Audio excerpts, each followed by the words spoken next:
So we are now ready to officially and very safely move on beyond the if Trump did it phase of the impeachment inquiry hearings. I'm unsure if we are going to have more public hearings or what the next step will be. We've got the Thanksgiving holiday coming up. Hopefully in the next day or two, we will know sort of the planned trajectory of this entire thing.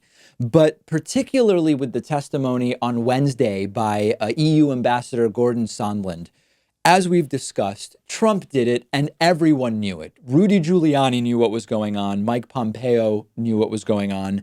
The National Security Council knew. It seems John Bolton may have known. It was just very clear. This was an extortive, briberous situation where Ukraine could get military aid, could get a meeting with President Trump if they deliver politically motivated smear investigations of Joe and Hunter Biden, if they are announced in public press conferences, specifically to help Donald Trump win re-election in 2020. It happened. We can stop debating that. The real question now is, will Trump get away with it? There's a really good piece in the Detroit Metro Times about exactly this by Jeffrey Billman. If the question is, will Trump be impeached and convicted by the Senate? The answer is probably not. We know the data. We know that 62% of Trumpists, no matter what Trump does, did, or could do, will never turn on the guy. If they don't turn on Trump, Republicans in the Senate won't turn on Trump. If the question is, will Trump be criminally prosecuted for anything that he has done? The answer is unfortunately also probably not, or it is at least beyond anything we can strategize around right now. So that very quickly makes the question of whether Trump will get away with it one that we can mostly answer, in the sense that Trump getting away with it would be Trump getting reelected. We can decide whether we vote for him or we vote him out in less than a year. We are now, 345, 350 days away from the November of 2020 election. We knew from day one that Donald Trump was corrupt. We suspected that Republicans would by and large fall in line and let him do whatever the hell he wants. This is the latest test. And so far, Republicans are failing the test very, very big time. So it now is up to us, quite simply. We might have underestimated or overestimated. The point is, we might have assumed that if a president behaved in this way, even Republicans would say, no, it can't happen. That's it. No more. We were very wrong if we thought that. Add to this that there has always been one justice and accountability system for the rich and the powerful and another justice system for everybody else. That just adds to the political nature of all of this. So I actually think that if there's more hearings, if there's more evidence presented, good. We will air it. We will discuss it. We will integrate it into our broader understanding of what it is that took place. But we don't need to keep arguing about whether Donald Trump did it. They all did it. It's very clear now. The issue now is figuring out, will there be repercussions?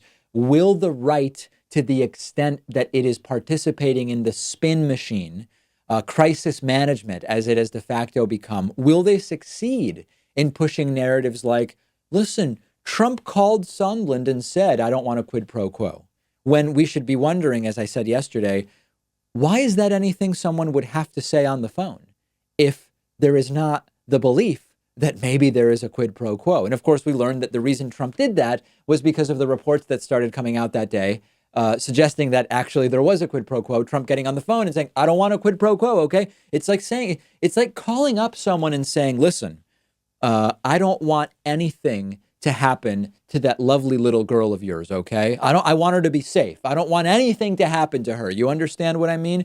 Well, unless you might have a role in her not being safe, why is this a phone call that we're having? You have to interpret Trump's behavior more as a low-grade mob boss who has the desire, but not so much the intellectual capacity to carry out a lot of this stuff.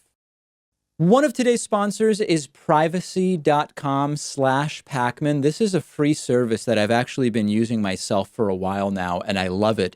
You just take a few seconds to link your debit card or bank account to privacy.com's mobile app or browser extension for Firefox and Chrome.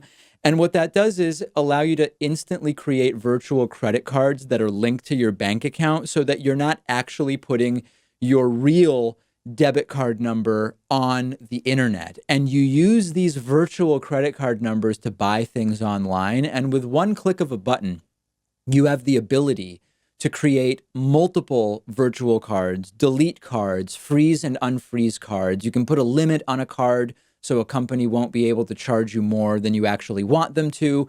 And it protects you from being hacked. It protects you from companies being hacked, which we've been talking about for a while on the program. And it's perfect for signing up for free trials somewhere if you don't want your real credit card number to be exposed and on file. And their app and browser extension let you autofill the virtual credit card number into the credit card field when you're buying things online.